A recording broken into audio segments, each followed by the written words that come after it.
Yeah, the first set, I guess, was the most important thing. I feel like if he got that first set, it was going to be a pretty much impossible task for me to come back and win. But, I just thought I played the right way. I returned unbelievable today. Just thought the third and fourth set were just so free, and I was just having a lot of fun and just embracing every moment out on Ash today. So I'm really proud of that. Obviously, I felt like I disrupted his rhythm a little bit, didn't let him kind of get comfy behind the baseline and play his style of tennis, and I think that's what you have to do. But, yeah, I was really overall pretty happy with my performance. All right, name and affiliation, one question only. We have a big room. Craig, would you like to start? Craig Gabriel, 9 Radio. Nick, as that match progressed and you were getting closer and closer to the end, what was that feeling like? We're always taught to kind of stay in the moment, but it's really hard, to be honest. I knew kind of when I broke in the fourth and then I got up a double break, obviously you start thinking about the finish line. But yeah, I just tried to stay with the process, try and just block out the finish line, just go through my routine on my serve, try and hit good spots, try and keep playing the right way. And then yeah, when I got up 40-15 in that game and the crowd kind of knew it was coming to an end, I just looked at my box and they calmed me down, and I was just breathing. And then I knew that I'd been serving wide a lot. I just said if I hit the spot tee, it's probably not coming back, and that's it. I didn't over celebrate. It's only fourth round. I got quarterfinals, and it was an amazing experience. Obviously, taking down the #1 player in the world on Arthur Ashe Stadium, but I don't really like to celebrate too much after that, because I know that if I played him 9 more times, he's probably getting on top of me majority of the time. So, I just take it and just get back to the right things. I just stayed in the moment, and that's it. Willie. Billie Weinbaum from ESPN. Congratulations, Nick. When at Wimbledon, you gave Djokovic that really tough match. You said afterward that if you had won, you might not have the motivation to go after the majors after that. How would you describe your motivation right now and the level that you feel you're at as you pursue this major? I just feel like I'm playing for a lot more than myself. I've just got a lot of people, a lot of support, and on the flip side, I got a lot of people doubting me and trying to bring me down all the time as well. So I'm playing for I've got a lot of motivation, in the back of my mind. And I've been away from home now for 4 months. My whole team has, and we don't get to see our family like other tennis players do majority of the time. So I'm trying to make it worthwhile. I'm trying to make it a memorable ride for all of us, and hopefully we can get it done and go back home and really celebrate. I'm just trying to not let people down. I've said it before. I was in this press conference room a while back and I lost in the third round. It was the worst feeling because I've just got so much expectation. I'm finally able to show it now, and I feel like I've been working really hard. So I'm just got a lot of motivation at the moment. But yeah, as I said, if I win a Grand Slam, I don't know how much motivation I'd have afterwards because it's extremely hard to do.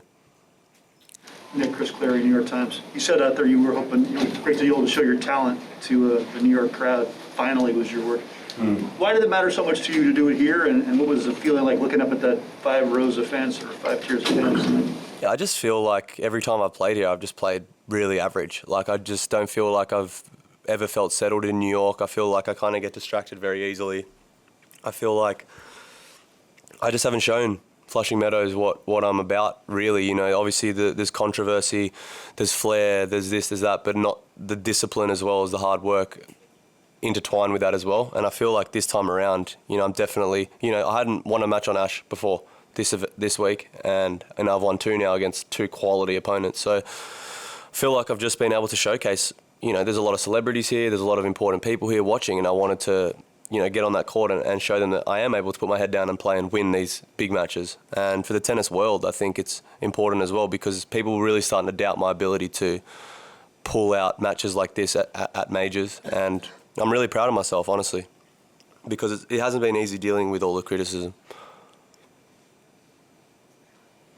David Law from the Tennis Podcast. Nick, given everything, 5 sets, defending champion, world #1, is that the best performance of your career? I feel like I'm more just proud of the way that I've bounced back after everything, honestly. Like, I've been in some really tough situations mentally and in some really scary places. So yeah, it's obviously, if you look at it on paper, like I probably wasn't expected to win that, maybe take a set or two if I'm lucky and give the people a show. And I don't know, yeah, it's a great win, but I come off the court and I'm just almost relieved that it's over because there's just so much pressure every time I go out on court, so much expectation and so much unpredictability of what I could do. And I just sit there in the locker room after, I'm just super proud of the performance because I just didn't think, there was really a time where I didn't think I was capable of producing and doing this anymore. So, I don't know, I guess I'm just more relieved, you know, I'm just more relieved. I'm super proud. Howard. Howard Fendrich with the Associated Press.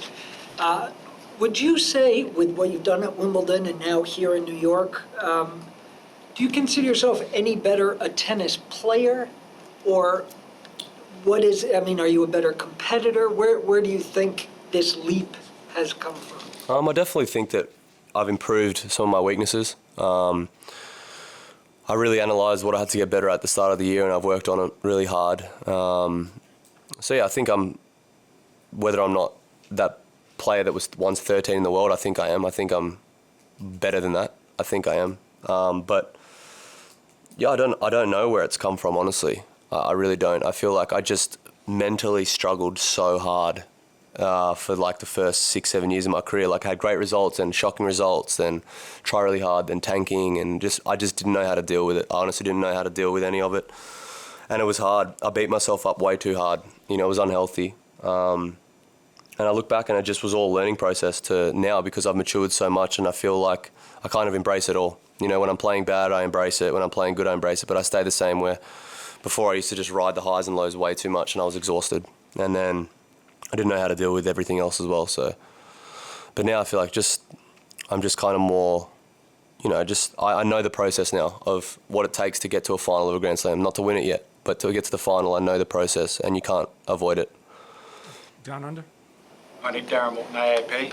You talk about feeling like better than number 13 in the world.